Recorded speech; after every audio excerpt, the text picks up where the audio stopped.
Look, Dick, we've been working with these focus groups and advertising executives to try and sell the war on terror. I'll reiterate, we are still being recorded, and there still may or may not be clients back behind the two-way. These guys are pretty sharp. Go on. There's a problem. The results show that people are confused. You all support the president. You hate terrorism, yet you're still confused. Can you tell me why? Anybody? Don't we have to just get Osama bin Laden? He did it. So why are they calling it a war? A war with who? Okay, thank you, Mark. Jasmine, jump in, please. I don't get what this Al-Qaeda is. Are they a country? Like, why can't we just bomb them? That's really interesting.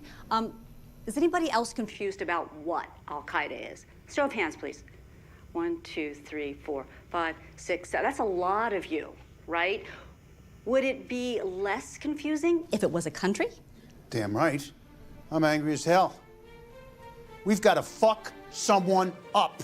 Got it. Mark, there's really strong feelings coming from Mark. I'm interested. Does anybody else feel the same or agree? They understand we're at war, but they don't know against who. They want a country. It's cleaner, simpler. That would certainly help us legally. Well, looks like it's time to take Iraq. It is about goddamn time. It's called the Office of Special Plans.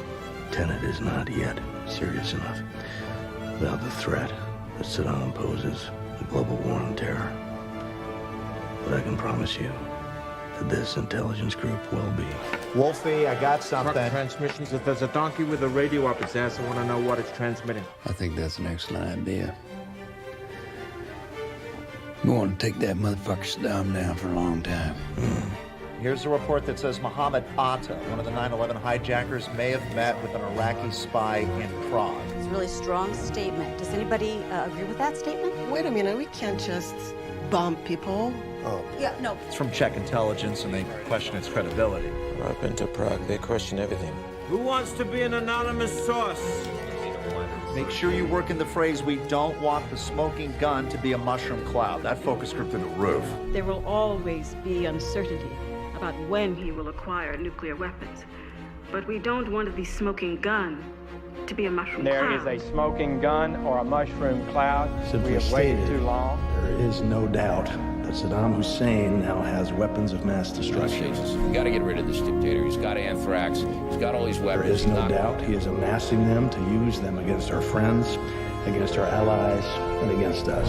When, and not if, but when Saddam creates and uses nuclear weapons, what will we tell the American people? Saddam Hussein will continue to increase his capacity to wage biological and chemical warfare.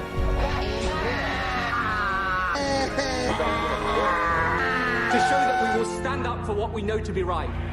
To show that we will confront the tyrannies and dictatorships and terrorists who put our way of life at risk. Winning a second UN resolution authorizing war against Iraq. So the troubled world will go on and the next. hopes of an oppressed people. Tribe has spoken. Polling for an invasion of Iraq is at 53%. A focus group show people still aren't sure about a connection between Saddam and Al-Qaeda. And France and Germany have both said that they will not join our coalition, and neither will Israel. Harry and I, we went to the wall together. We prayed together. Israel's one of our closest allies. They said an invasion of Iraq would destabilize the region, sir, and they don't believe Saddam is an immediate threat.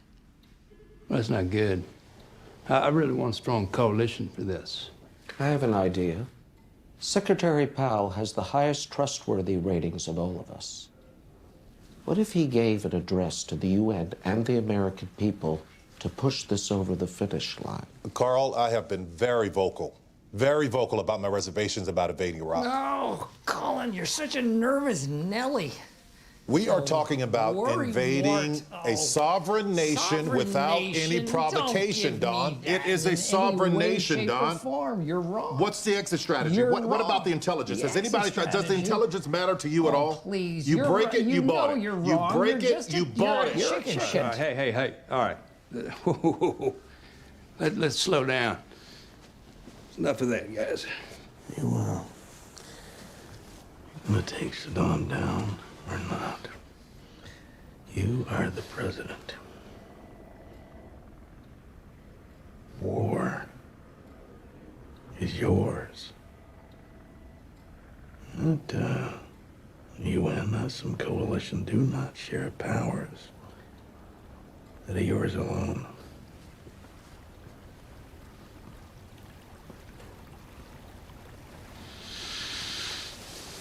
George, make sure Pal sees the intelligence.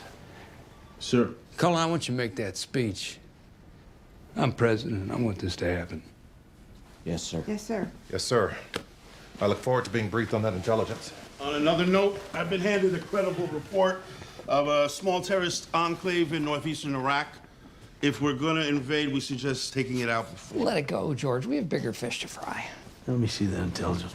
Of course.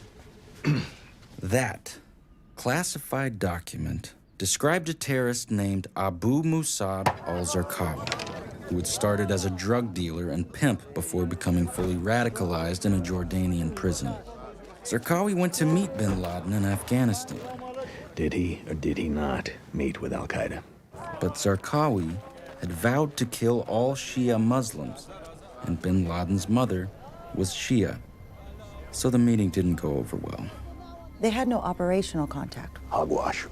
Larry, have you seen this speech? Yes, sir. It's bone thin.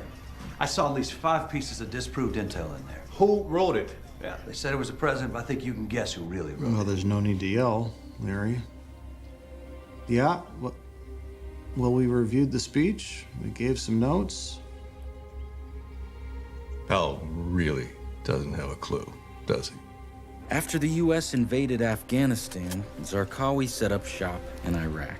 It was the only connection Cheney had between Al-Qaeda and Iraq. The Security Council will now begin its consideration of item 2 of the agenda.